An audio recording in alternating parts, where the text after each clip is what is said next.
Ya estamos de regreso en Ángulos y como les platicábamos antes de la pausa, vamos a platicar acerca de las implicaciones de el fallo de la Corte de la semana pasada y si eventualmente veremos o no la legalización de la marihuana en nuestro país, ahora sí por vía generalizada.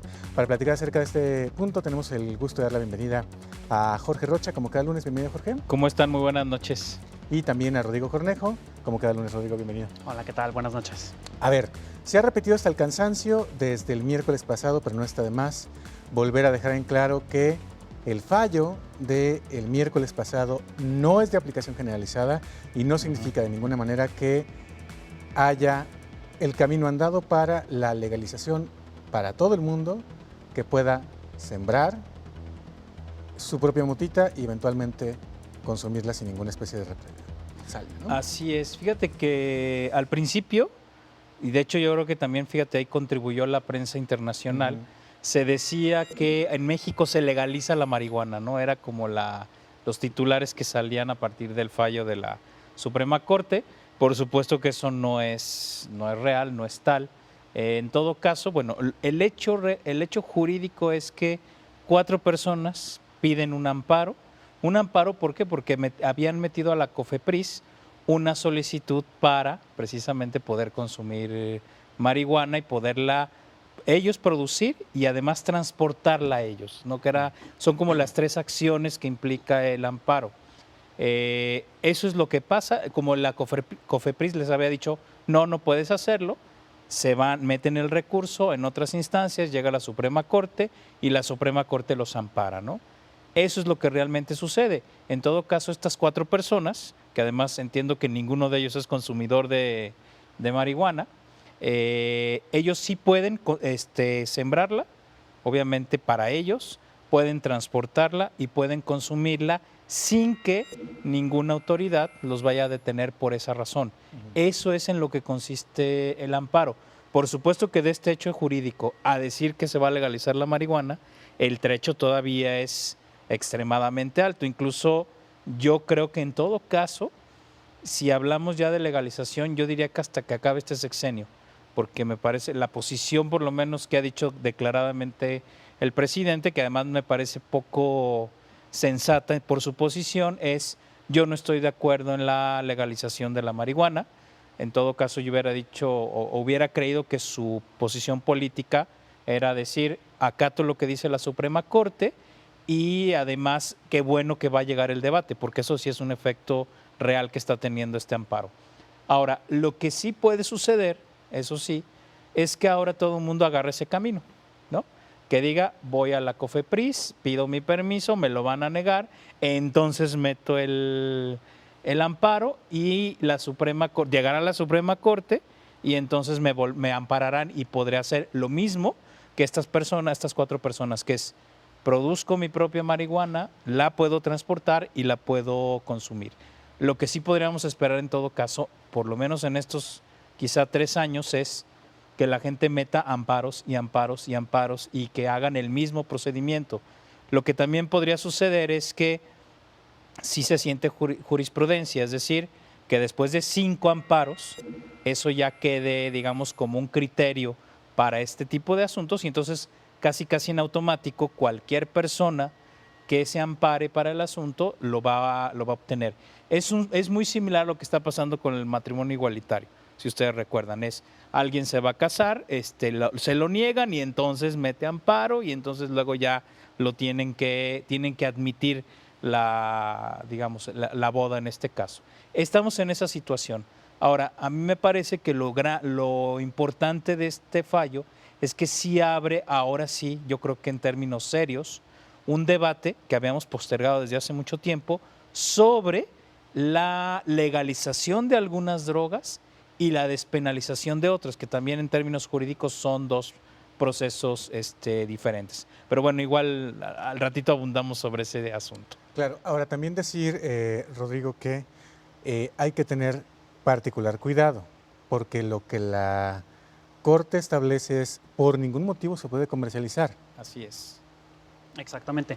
Parte del razonamiento del amparo que se otorga a estas 4 personas de la Sociedad Mexicana de Autoconsumo Responsable y Tolerante, autodenominado SMART, es como un acrónimo en inglés, es que estas personas tienen solamente la capacidad de realizar las acciones que ya mencionó Jorge dentro de lo que le llaman el desarrollo libre de su personalidad. Es decir, el consumo de marihuana se ve como una de las orientaciones personales de alguien en ejercicio de sus libertades y de sus derechos, por lo que quiere decir que no puede realizar actividades de tipo comercial, de distribución y de ninguna otra índole bajo el razonamiento que hizo la Suprema Corte.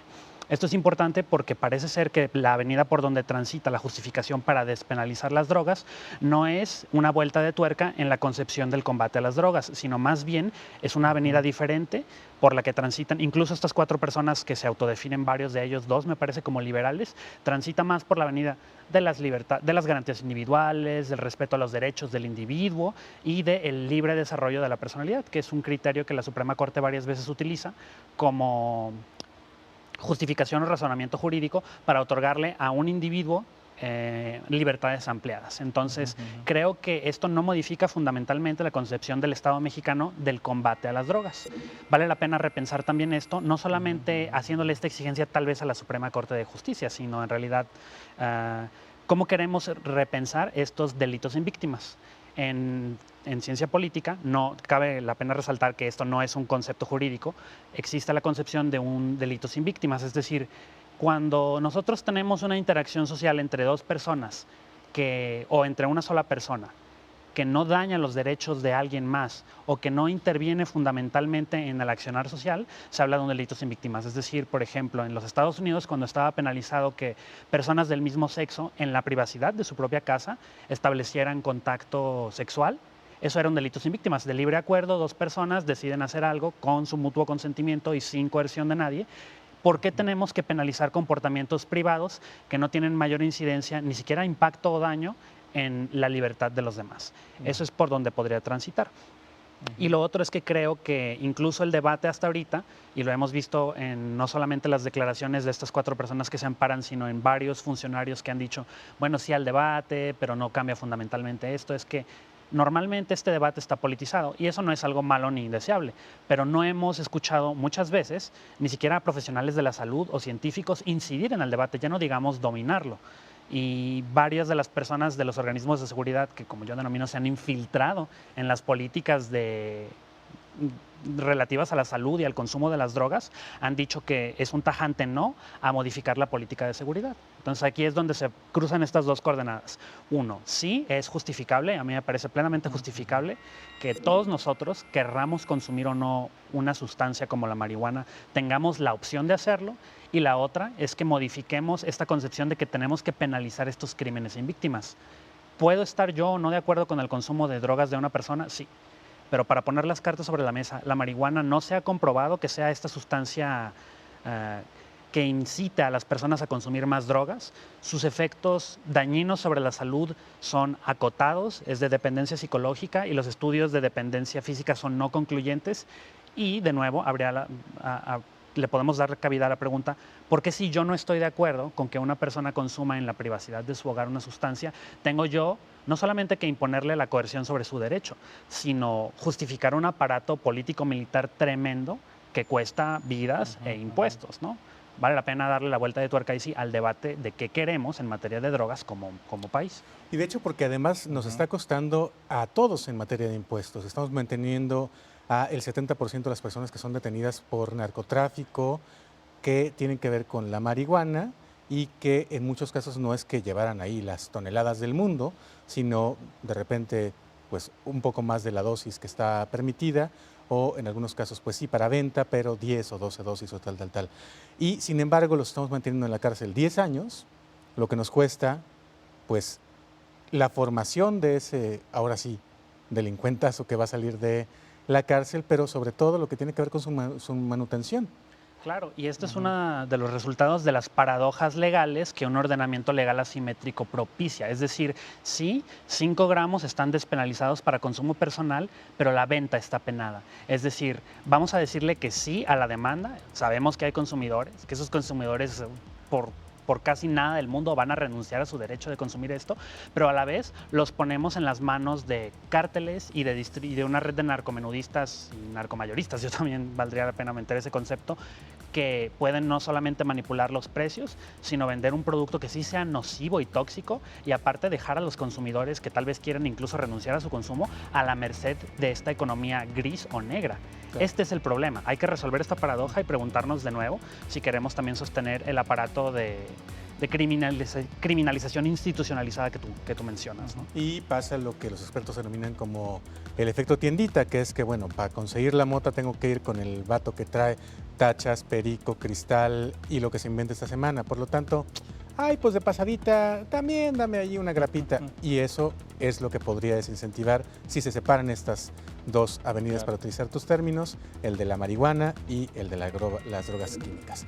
Vamos a una pausa, después de la pausa seguimos hablando acerca de las implicaciones que tiene este fallo y en todo caso les invitaríamos a soñarnos cómo debería ser la política pública que debería aplicar el Estado mexicano, no digamos ahorita, dentro de 10, 15 o 20 años para, uno, acabar con la violencia ligada al narcotráfico, 2, para acabar con la economía ligada al narcotráfico y sobre todo 3, para crear consumidores responsables que no vayan al alza, sino que se mantengan en cierto número, pero sabiendo exactamente qué y cómo se están metiendo. Ya regresamos.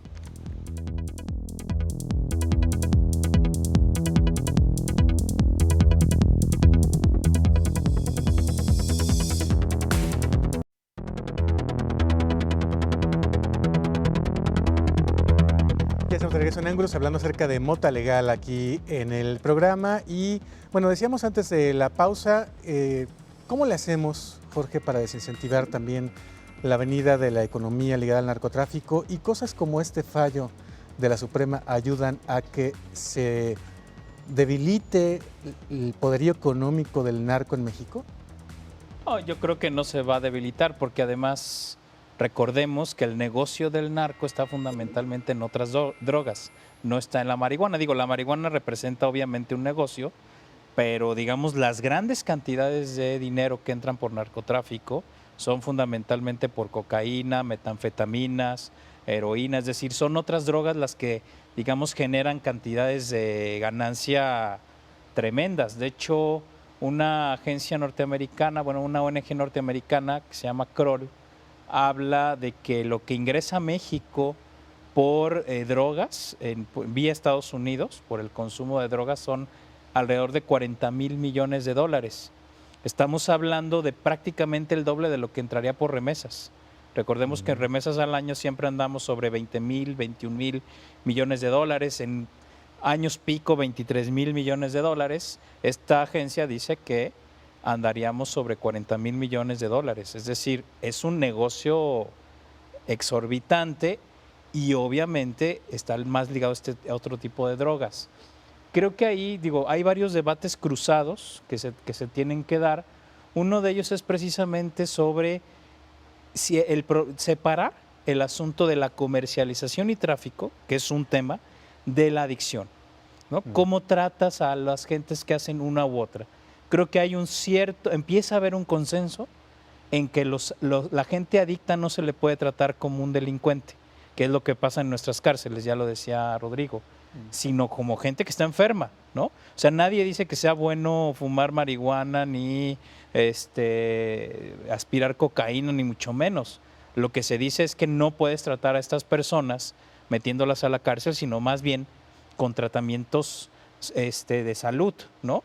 Y por otro lado está el proceso de la gente que efectivamente comercia, trafica, vende, transporta. Ese es el otro negocio que en todo caso aquí sí estamos hablando de típicamente el narcotráfico. Si logramos hacer esta separación, creo que empezaríamos a tomar una política pública mucho más consistente, ¿no? O sea, tratas a unos como enfermos y al otro sí como presuntos delincuentes, pero eso cambiaría la lógica de cómo se está combatiendo el narcotráfico en nuestro país, ¿no? Ese yo creo que es un primer debate que tendríamos que dar, ¿no?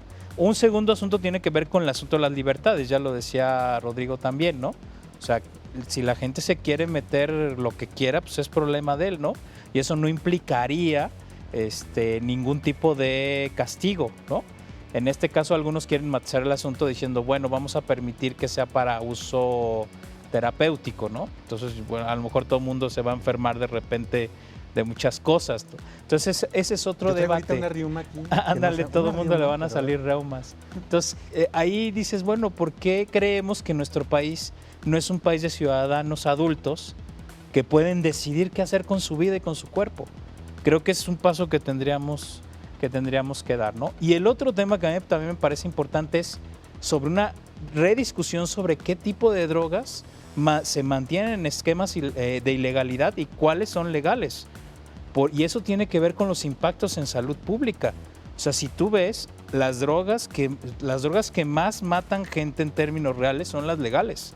Estamos hablando del tabaco, estamos hablando del alcohol ligado a accidentes. Entonces creo que ahí también tendríamos que discutir qué drogas se legalizan y qué drogas se despenalizan. Y solamente para aclarar la diferencia, cuando se legalizan es que su circulación entra, digamos, en la economía formal. O sea, uno si quiere comprar alcohol va a la tienda y lo compra y paga impuestos. Eso es una legalización. La despenalización estamos hablando de que si alguien tiene una droga y la consume para él mismo, eso no va a ser objeto de persecución policíaca. Entonces son cosas diferentes. Yo creo que tendríamos que hacer un gran debate en qué drogas se siguen manteniendo en estatus legal, si eso se tiene que ampliar o no, y cuáles estarían despenalizadas, ¿no? Y cuáles sí efectivamente tendrían ningún tipo de prohibición total, ¿no? Es decir, no pueden ser, nadie las podría consumir, ¿no? Eso, digamos, es otro debate que tendríamos que dar, que por supuesto en México los más ortodoxos y radicales dicen que ninguna podría entrar en esta circunstancia. Ahí me parece de repente una posición hipócrita porque dicen, bueno, no terminantemente a la marihuana, pero no hay problema con el tabaco y el alcohol. Digo, tendríamos que hacer una discusión completa. Y el azúcar y la harina. Además. ¿No? Porque la verdad es que en general todos consumimos cosas que si se pasan por un laboratorio son drogas. Y las consumimos de a varias por día. Nos metemos unos coctelitos que pueden ser deliciosos. Entonces, quitándole etiquetitas, porque sobre todo también en el mercado de las drogas las cosas van tan rápidas, Rodrigo, que en esta semana ya hay 2 sustancias más que están utilizando como drogas, cuando el gobierno ni siquiera ha atinado a tener una política pública en la materia, ¿no? Exacto, la sofisticación del mercado de las drogas también vale la pena resaltar ese aspecto. No se encuentra necesariamente en un vibrante mercado de consumidores en México. Es decir, somos un país productor y de trasiego de drogas y las ganancias de las que hablaba Jorge, que son exorbitantes, se derivan fundamentalmente, de nuevo, de esta relación tan de independencia y nefasta que tenemos muchas veces, o casi todas las veces, con los Estados Unidos. Es decir, en México tal vez tendríamos que repensar todos estos prejuicios que sobre todo gente como Mondragón y Calvi, gente del establishment de las fuerzas de seguridad, dicen que de repente hay pues que a todas las personas que delinquen se les encuentran con drogas. Y yo me pregunto si no es un problema del huevo o la gallina o de distribución o de ordenamiento económico, más allá de que como estas personas que hicieron los narcobloqueos porque estaban drogados, pues de repente si alguien fuma un carrujo se convierte en un delincuente o en un asesino serial, ¿no? Entonces, no solamente vale la pena verlo por parte de ese debate, sino que en general el tratamiento que se le da a esta discusión suele pasar no solamente por los tintes de moralina, sino por una especie de prejuicios que muchas veces están revestidos de un velo cientificista, es decir, pues que daña las relaciones familiares, que fundamentalmente aísla al individuo, que una persona no puede ser funcional. Pues yo creo que muchos o varios miembros de la sociedad somos funcionales y consumimos alcohol de manera consuetudinaria en menor o mayor cantidad y eso no nos impide tener relaciones sociales sanas con todas las personas. Y el hecho de que hablemos del abuso de una sustancia tendría que pasar necesariamente por un problema sistémico de alcoholismo y de tabaquismo que existe en México, quitándole este velo de moralina en primer lugar. Y en segundo lugar, también pensando que muchas veces también es una especie de relación simbiótica que las fuerzas de seguridad utilizan mecanismos como la extorsión o como el soborno, derivado de estos pequeñísimos delitos de bajísimo o nulo impacto, sobre todo que tipifican al consumidor joven como una especie de delincuente a priori. Vale la pena también decir que no estamos justificando el consumo de drogas, que puede tener consecuencias muy nefastas, pero el construir un enfoque clínico en donde si una persona dice yo no puedo parar, pueda acudir a instancias auspiciadas por sus propios impuestos para decir necesito parar o necesito tratarme, haría que realmente diéramos un salto cuántico a tratar a la persona no solamente con capacidad de agencia, sino una persona que puede tener un problema de salud, debería de poder acudir a instancias de salud para solucionar ese problema, y que aparte tenemos que pensar que muchas veces pues estas contradicciones se desplazan de manera geográfica. ¿Qué ha pasado con la marihuana? La asimetría del lado norte y sur del río Bravo ha causado que ahora la producción de marihuana de calidad y que es bastante accesible en Estados Unidos haga que baje la demanda de marihuana en Estados Unidos al menos. Entonces, ¿qué es lo que le vendemos a los estadounidenses? Cócteles químicos bastante sofisticados, y de ahí es de donde salen las armas que de repente terminan derribando helicópteros aquí cerquita, ¿no? Y ahora también decir una cosa que está pasando también específicamente en el mercado de la mota es que ahora en Guadalajara te venden de la que traen de Colorado o de Oregon, de primerísima calidad, carnal, ¿no? O de California, y eso también está pegando al consumo local. Bueno, también otro aspecto importante que hay que resaltar en torno a este debate es que se habla de las drogas en general como si fueran una sola cosita con diversas derivaciones. Exacto. Como si no hubiera por lo menos de 3 tipos, que son estimulantes, solventes y los depresores, y como si cada uno no causara un efecto completamente distinto en el organismo, y como si cada organismo no fuera completamente distinto para asimilarlo de diversas maneras. Así que también generalizar y decir que automáticamente un consumo de una droga te llevará al consumo de todas las demás drogas y por lo tanto te volverás malos y todas las drogas son malas, pues es simplificar mucho el asunto, y a la hora del consumo, pues la verdad es que el consumidor esa simplificación no la encuentra para nada como una especie de pretexto para rechazarlo. Vamos a la pausa. Después de la pausa seguimos platicando acerca de las implicaciones políticas, porque hay que discutir si quien se está subiendo a estos temas o quien se está bajando, quien los está defendiendo o está yendo en contra de ellos, ayuda o mejor estorba. Ya regresamos.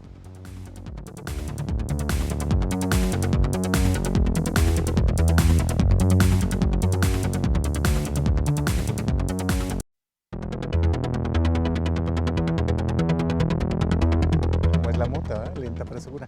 Ya estamos de regreso aquí en Ángulos y bueno, estamos platicando acerca de todo lo que desató en términos de debate público la decisión de la Suprema Corte de Justicia de la Nación, con 4 votos a favor y 1 en contra, de permitir a 4 personas y solamente a 4 personas que puedan sembrar su matita de mota en su patio y eventualmente consumirla para fines recreativos y no andarse con eufemismos ahí de que traiga una rima por acá y entonces me voy a hacer mi carrufito de mota para que se me quite.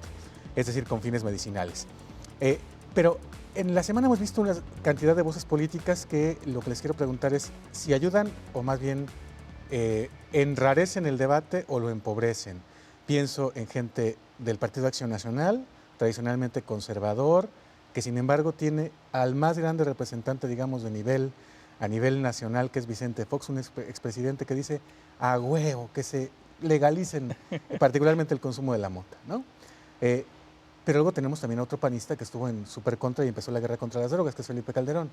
Y tenemos al PRD, que ha agarrado de bandera como de si nosotros teníamos razón, ya ven, aquí está la mota legal, nosotros los apoyamos, etcétera. Ese tipo de, digamos, banderas y de envolverse en esa bandera en lo político, ¿ayuda o más bien no en el debate público? Bueno, mira, yo primero, antes, una cosa muy interesante sobre las posturas políticas. Ha sido una coincidencia que los expresidentes de países donde se ha combatido fuertemente la droga de manera, digamos, directa, casi todos, quizás salvo precisamente Felipe Calderón, casi todos terminan diciendo esa estrategia es un error y tenemos que entrar en una lógica de legalización y despenalización. Prácticamente. De hecho, en México, de los expresidentes, por lo menos hay 2 que claramente lo han dicho. Uno es, por supuesto, Vicente Fox y el otro es Ernesto Zedillo. ¿No? Son los 2 que han dicho eso, tenemos que avanzar ahí. De Salinas no dice nada, porque más si dice cualquier cosa va a generar ruido político. Y Calderón es el único, digamos, que se mantiene porque obviamente como fue el eje de su gobierno, el desdecirse sería, mis 6 años fueron fue una tomadura de pelo al pueblo mexicano. Entonces, por supuesto que yo creo que nunca va a decir algo así, aunque lo llegue a pensar, ¿no? Pero ya en esta lógica creo que creo que hay un mal cálculo político de muchos políticos de creer que este tema es un asunto que les va a cargar costo político electoral. Porque para ellos esa es la mira, ¿no? Si yo me declaro a favor de estos asuntos, eso me va a costar políticamente. Creo yo que el electorado en México está cambiando y creo que eso ya no va a suceder. En algunas regiones creo que eso ya no es un tema, o sea, ya no es un asunto que les va a costar electoralmente. Incluso en estados que tradicionalmente son conservadores, creo que tampoco. Digo, hay que recordar que el año pasado, Enrique Velázquez hizo una consulta para ver lo de la despenalización de la marihuana en Jalisco, y en la consulta efectivamente salió que el 60% estaba en contra del uso recreativo, pero el 60% estaba a favor del uso medicinal, ¿no? Es decir, aún en esta sociedad de Jalisco que muchos consideran que es mocha y conservadora, aún aquí la gente razona mucho más las cosas y aceptó que en el uso medicinal se debía de aceptar, y un 40% de los encuestados dijeron que también de uso recreativo. Es decir, ya esta manera de pensar que la gente es tan conservadora en México y sobre todo en algunas regiones, creo que ya no da para más. De hecho, y ahí sí coincido con lo que Enrique Velázquez en algún momento decía, que él creía que los políticos son más conservadores que la ciudadanía. Sí, por supuesto. Y eso creo que nos sigue pesando, ¿no? Creo que tendrían que ser mucho más claros en el debate y decir, pues es algún asunto que vamos a trabajar. Ahora, digo, no me extrañan las posiciones de la mayoría de los panistas, que además siempre han sido, en ese sentido, siempre han sido muy transparentes. Y ellos dicen no a eso y me parece muy respetable, tienen sus opiniones, han sido consistentes. Yo, del resto de las fuerzas políticas, es donde yo digo, a ver, ya es hora y momento que se pronuncien en serio sobre esas posiciones políticas. Sí, porque en el caso de Jalisco hemos visto que MC francamente no ha tomado posición. Movimiento Ciudadano, que hoy es la fuerza política número 1 a nivel legislativo y de municipios, y al PRI lo hemos visto, sobre todo un poco con conveniencia electoral, pues en contra, ¿no? Ya salió Almaguer, ya salieron funcionarios priistas a decir no a favor del avance de la legalización, ¿no? Sí, parece ser que hay un tótem a la consistencia, no solamente en Acción Nacional, sino realmente, y como lo decía Jorge, si hay no solamente una apertura a cambiar de enfoque al combate frontal de la política contra las drogas, sería casi, o al menos eso sienten, supongo, algunos actores políticos, como si todo lo que hemos hecho antes no hubiera funcionado. Y es que es verdad, todo lo que hemos hecho antes no ha funcionado ni en términos de reducción de consumo, ni en términos de reducción de violencia, ni en términos del tratamiento a los adictos. Es decir, de hecho, al revés, Rodrigo, y perdón que te interrumpa, porque específicamente en lo que se refiere al costo, desde que empezó la guerra de Calderón contra el narcotráfico hasta ahora, por ejemplo, te pongo un caso, las tachas han bajado y ahora cuestan el 10% de lo que te costaban cuando empezó esa guerra. Hoy conseguir un carrofito de mota cada vez más grueso te cuesta 20 pesos. Cristal lo puedes conseguir por 100 pesos, cuando no lo conseguías antes por menos de 500. Entonces, para lo que se ha servido esta guerra es para abaratar los costos y que por lo tanto haya consumidores que la tienen más accesible. Sí, y esos precios muchas veces están manchados de sangre, ¿no? Y estas mercancías se ubican en reputadas zonas de tolerancia que no se cambian muy seguido, que digamos. Es decir, quien quiere conseguir este tipo de drogas sabe dónde conseguirlas. Y las autoridades también saben dónde se consiguen. Es decir, lo que tendríamos que hacer, mínimo por aquella famosa característica de la realidad de a veces resistirse mucho al cambio, es probar con otro enfoque. Y esto quiere decir, muchos países, y esto también vale la pena mencionarlo, sin que me dé malinchismo alguno, no es solamente en el famoso primer mundo en donde se han tratado estos enfoques diferentes. En Uruguay y en otras partes del mundo, sean o no zonas de trasiego y producción, se ha comprobado que al menos la experimentación con modelos diferentes de distribución, de combate a los recursos financieros del narcotráfico y tratamiento de los usuarios de las drogas de un modo diferente está dando resultados diferentes de los que teníamos hasta entonces. Y esto quiere decir que simplemente con la militarización y con el ejército y la policía abocados a combatir los efectos del consumo de las drogas y no el consumo en sí, que también no es un enemigo claramente definido y que jamás se va a poder vencer en el sentido clásico de la palabra, no vamos a llegar muy lejos. Entonces vale la pena reconceptualizar si queremos una guerra perpetua, sin objetivos o metas claramente definidos, contra una abstracción como lo es el consumo de las drogas. Sí, porque ¿cómo se gana esta guerra?